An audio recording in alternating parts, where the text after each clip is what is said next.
Okay, so isang mapagpalang umaga sa ating lahat, sa lahat ng sumusubaybay at nakikinig ng salita ng buhay. Isang mapagpalang umaga po sa inyong lahat. At ganoon din po sa mga kapastoran po natin, magandang umaga po. At tayo po ay nagpapasalamat dahil tayo po ay mayroong ganitong gawain tuwing umaga. No? Mayroon po tayong salita ng buhay upang magbigay ng encouragement, kalakasan spiritual sa atin. So nagpapasalamat tayo dahil tayo po ay muli nabigyan ng pagkakataon to share the Word of God ngayong umaga, mga kapatid. At ang text na ating babasahin ay sa Micah chapter 6 verse number 8. Micah 6:8, kung kayo po ay nakikinig at mayroon po kayong mga Bible, pwede niyo pong buksan sa Micah chapter 6 verse number 8. Ang sabi ng Bible, He has showed thee, O man, what is good, and what that the Lord required of thee, but to do justly, and to love mercy, and to walk humbly with thy God. So this morning, mga kapatid, ang topic na gusto kong ibahagi sa bawat isa po sa atin, what is our duty as a child of God? Ano ba yung ating pong tungkulin bilang mga anak ng Diyos? So bago tayo magpatuloy, tayo muna po ay sumandaling manalangin. Dakilang Diyos na mapagpala, kami po Panginoon ay nagpapasalamat sa panibagong umaga. Salamat po Panginoon Diyos sa panibagong kalakasan.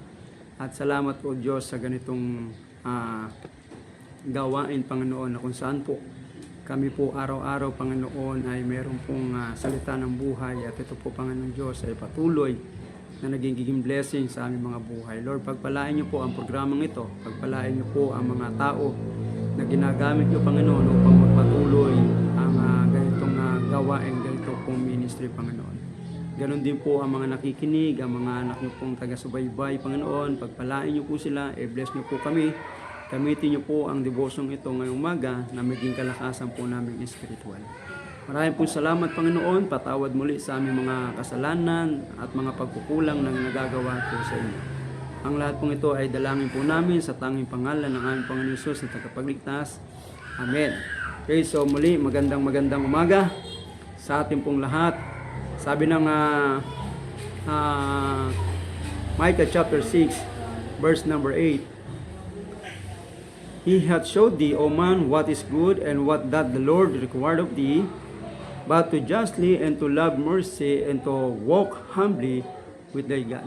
So this morning, ang topic natin ay what is our duty as a child of God? Ano ba yung tungkulin natin bilang isang mga anak ng Diyos? So our duty as a child of God, number 1 is to love and obey God. Ang magmahal o ang mahalin at sundin ang Diyos. Sabi po ng Matthew chapter 22 verse number 37. Sabi ng Bible, Thou shalt love the Lord thy God with all thy heart, and with all thy soul, and with all thy might. So ang verse na ito, mga kapatid, ay nagtuturo sa atin na bilang mga Kristiyano, bilang isang mga mananampalataya, ay ang verse na ito ay nagtuturo na mahalin natin ang Diyos ng buong puso, ng buong kaluluwa at ng buong kalakasan. Ibig sabihin, mga kapatid, pag sinabing buong puso ay walang kahati ang Diyos, no, kundi buong puso na ibibigay natin ang ating pag-ibig sa Panginoon. Buong puso na ibibigay natin, no, buong kaluluwa, buong kaisipan ay ibibigay natin sa Diyos dahil yun po ang nais ng Diyos sa atin, mga kapatid. Yun po yung tungkulin natin bilang isang mananampalataya na mahalin natin at sundin natin ang Panginoon. Ang sabi nga ng Bible sa John chapter 14 verse number 15, If you love me, keep my commandments. So ang sabi ng Diyos, kung mahal natin siya, ay gagawin natin kung ano yung kanyang ipinag-uutos. So if you love me, keep my commandments. Kung mahal mo ang Diyos, gagawin mo kung ano po yung ipinag-uutos o nais ng Diyos sa buhay mo. sa atin mga mananampalataya, kung ano po yung nais ng Diyos sa buhay natin, ay we need to obey God, no? Kailangan nating gawin, kailangan natin sundin dahil mahal natin ang Panginoon. Ano po? Kaya nga, keep His commandments faithfully. No? Gawin natin ang kautusan ng Diyos na mayroong katapatan bilang isang mananampalataya. Ano po? Dahil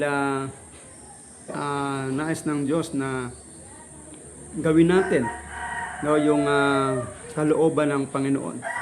So, ang kalooban ng Diyos sa atin bilang isang mga Kristiyano, mga kapatid, ay maging matapat po tayo sa Panginoon. Ano po? Ang nais ng Diyos sa buhay natin bilang isang mga anak ng Diyos ay maging kagamit-gamit po tayo sa gawain ng Diyos. So, maging matapat, maging kagamit-gamit, at hindi lang yun mga kapatid, kundi maging taga-akay tayo, no, ng kaluluwa para sa Panginoon. Ibig sabihin, gamitin natin yung ating lakas, gamitin natin yung buhay natin, gamitin natin yung mayroon tayong buhay na po, mayroon tayong time na mag-akay ng kaluluwa. Na po. Kaya nga sabi ng Bible, di ba? Ang sabi ng salita ng Diyos ay humayo tayo at ipangaral ang kanyang salita. Go and preach the gospel to every creature. No? Humayo at ipangaral ang salita ng Diyos. So yung po mga kapatid, ang tungkulin natin bilang isang mga anak ng Diyos. Our duty is to go. No? Our duty is to love. Our duty is to win souls. No? Mag-akay tayo ng kaluluwa para sa Panginoon. Yung po yung tungkulin natin bilang mga mananampalataya, mga anak ng Diyos.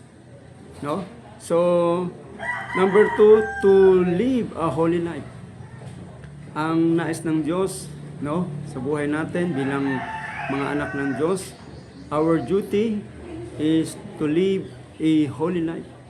Mamuhay tayo ng merong kabanalan. Amen? Mamuhay tayo ng merong kabanalan sa buhay natin. Be separate from sin. Layuan natin ang mga kasalanan, mga kapatid. Yun po ang nais ng Diyos sa buhay natin. Sabi nga ng 1 Peter chapter 1 verse number 16, because it is written, be holy, for I am holy. So, maging banal tayo sapagkat ang Diyos ay banal, mga kapatid. Lumakad tayo sa katuwiran ng Diyos araw-araw sa buhay natin. Hindi lang kapag araw ng Sunday, no, Kristiyano tayo. No, hindi kundi dapat ay daily, no, araw-araw dapat tayo ay Kristiyano. Dapat kilala tayo bilang mga Kristiyano. Apo, dapat meron tayong patotoo, no, na tayo po ay Kristiyano. So be holy because God is holy. No? So our duty as a child of God ay number 1, to love and obey God. Number 2, to live a holy life. Maging banal tayo, mamuhay tayo ng mayroong kabanalan sa Panginoon, no, sa mga community natin na nasasakupan sa mga lugar natin, no, sa mga kapitbahay natin. Dapat meron tayong good testimonies, no, meron tayong magandang halimbawa, meron tayong magandang patotoo na kung saan ay makikilala na tayo po ay tunay na Kristiyano. Hindi lang po pag-araw ng linggo, hindi araw-araw ng buhay natin.